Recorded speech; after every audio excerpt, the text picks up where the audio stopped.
So there are no significant upgrades on the HyperOS 2. If you haven't gotten the updates, relax, you will get the updates.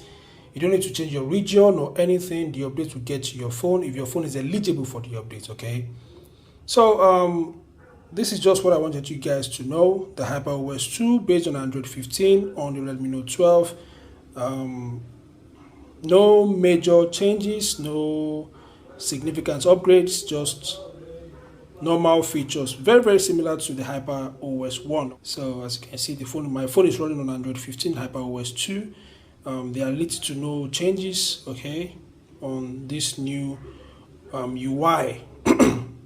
So relax, you don't need to change your region or anything, you will get the updates, all right? Anyway, this is what I wanted you guys to know. Feel free to share your thoughts in the comment section. If you have any questions, just ask me. I will try as much as possible to answer you, all right? Thanks for watching, and I'll see you in the next update. Peace out.